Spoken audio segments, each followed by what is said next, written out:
sampai detik ini orang Yahudi itu bukan orang percaya Yesus. Ya, jadi jangan pernah berpikir bahwa orang Yahudi, orang Israel itu Kristen, tidak.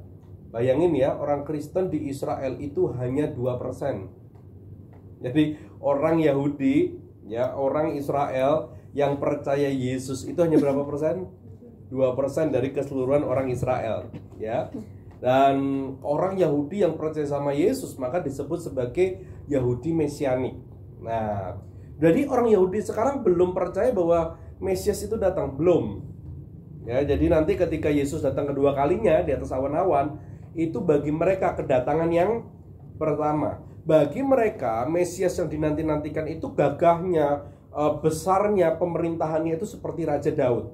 Nah, mereka mengharapkan Yesus pada waktu hadir ke dalam dunia begitu kekuatannya itu seperti Daud, tapi ternyata justru apa? Berkebalikan. Ya, justru yang harusnya di mana Daud kuat, Yesusnya malah ditangkap, tidak tidak memberontak, tidak melakukan sebuah perlawanan, ya, tidak memiliki kekayaan, tidak memiliki seperti apa yang raja pada waktu itu miliki, ya. Sehingga ada sebuah harapan bahwa kalau Yesus bukan Mesias yang dinanti-nantikan, berarti ada Mesias lain yang akan datang. Maka bendera Israel itu apa? Lambangnya apa? Gak ada yang tahu lambang bendera Israel itu apa? Lupa. Itu bintang Daud, ya. Sehingga mereka berharap kedatangan Mesias yang dinanti-nantikan itu akan menjadi raja seperti Raja Daud. Ini nangkap ya. Nah, maka kalau kita tahu bahwa Raja Daud itu adalah raja yang begitu luar biasa, saya mau katakan bahwa keberhasilan Raja Daud itu bukan karena Daudnya kuat, bukan hanya karena Daudnya diurapi, bukan hanya Daudnya itu hebat, bukan. Tetapi Daud itu hebat karena ada orang-orang yang mengiringinya. Ada orang-orang yang bersama dengan dia. Ya, maka kita buka bersama-sama 2 Samuel 23 ayat 8 sampai ayat 12. Itu adalah kitab tuh. Itu tuh. Alkitab yang full. Ada enggak Alkitab yang full? Bukan Perjanjian Baru aja. Kalau nggak ada di kantor, kamu ambil, enggak apa-apa. Di kantor. Nah, ambil ya. 2 Samuel 23 ayat 8 sampai ayat yang ke-12. 2 Samuel 23 ayat 8 sampai ayat 12. Sudah menemukan? Kakak yang belum nemu. Sampai lupa buka Alkitab. Oke ya, bentar. 2 Samuel 23 ayat 8 sampai ayat yang ke-12. Kita tunggu Shirley juga ya. Siapa di sini kalian pernah nonton 300 yang Sparta? Tidak pernah nonton?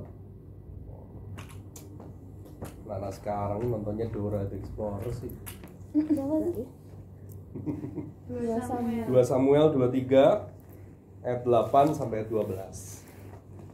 Oke?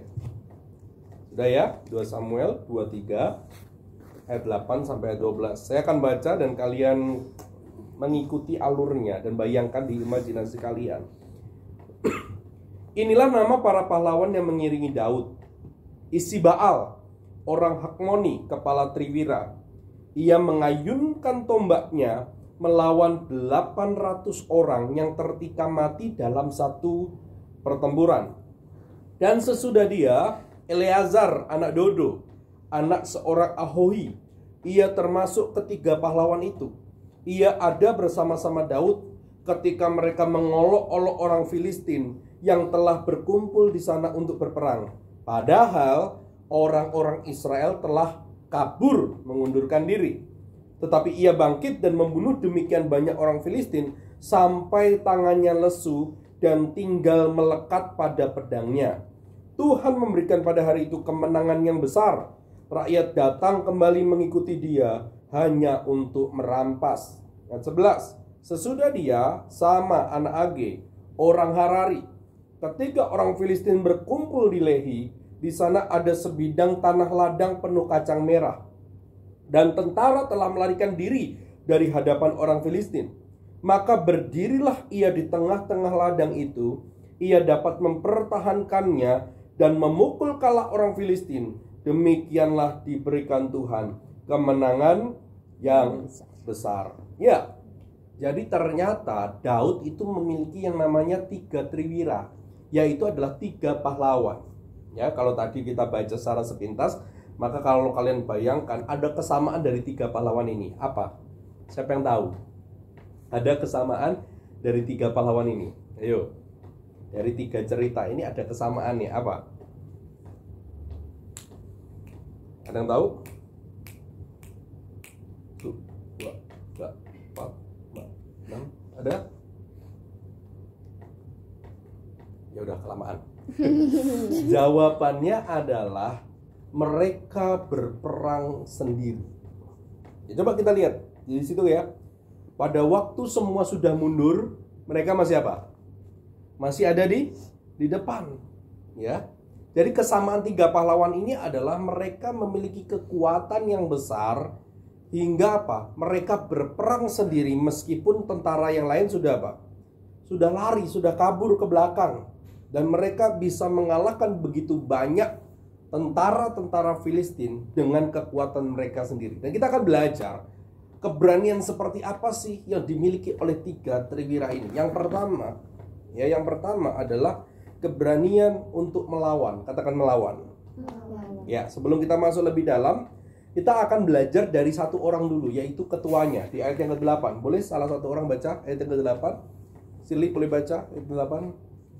Inilah nama para pahlawan yang mengiringi Daud. Ishibaal, orang Hakmoni, kepala triwira. Ia mengayunkan tombaknya melawan 800 orang yang ketika mati dalam satu pertempuran. Nah, kita akan belajar dari 1 orang ini, yaitu yang bernama Ishibaal.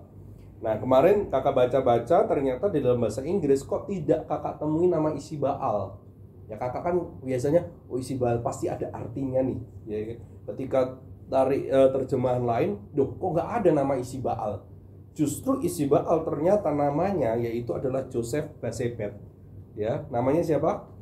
Joseph Basebet. Ya, ternyata namanya bukan Ishibaal. Ya, tidak tahu Ishibaal itu hanya apa sebutan atau apa, tapi ternyata di Alkitab yang lain, terjemahan yang lain itu menggunakan nama yaitu Joseph Basebet. Nah, ternyata dari kata Joseph Basebet itu memiliki pengertian, arti nama itu adalah sitting in the seat. Seat ya. Sitting in the 800. Ya toh, betul nggak ini? Tapi ketika dia kalahkan 800 orang, ternyata dia belum mati. Artinya apa? Kemampuan yang dia miliki lebih dari 800. Berarti berapa? Bisa 1000, bisa 2000. Loh. Itu kemampuan yang dimiliki oleh siapa? Ishibaal itu. Iklan lewat. Itulah yang dimiliki kemampuan oleh Ishibaal. Jadi kalau kakak boleh, dia bisa mengalahkan 1000 orang enggak? Kakak pikir bisa? Dia bisa kalahkan 1500 enggak? Kakak pikir pun juga bisa. Artinya dia masih memiliki kemampuan yang lebih daripada 800. Dan tahukah kalian, Alkitab seringkali mencatat bagaimana seseorang itu melawan 1000 orang. Dan itu bukan cuma sekali 2 kali. Dan kakak akan tunjukkan kapan sih seseorang itu bisa dari 1 orang mengalahkan 1000 orang. Dan kakak percaya kita semua di tempat ini juga memiliki kemampuan 1 lawan 1000. Luar biasa nah? Gitu? Kita ini memiliki kemampuan 1 lawan 1000. Nah, sekarang pertanyaannya, kapan sih? Seperti apa sih kondisinya sehingga kita bisa bisa lawan 1000? Yang pertama, kita buka dalam Yosua 23. Yosua 23 ayat 8 sampai ayat 11.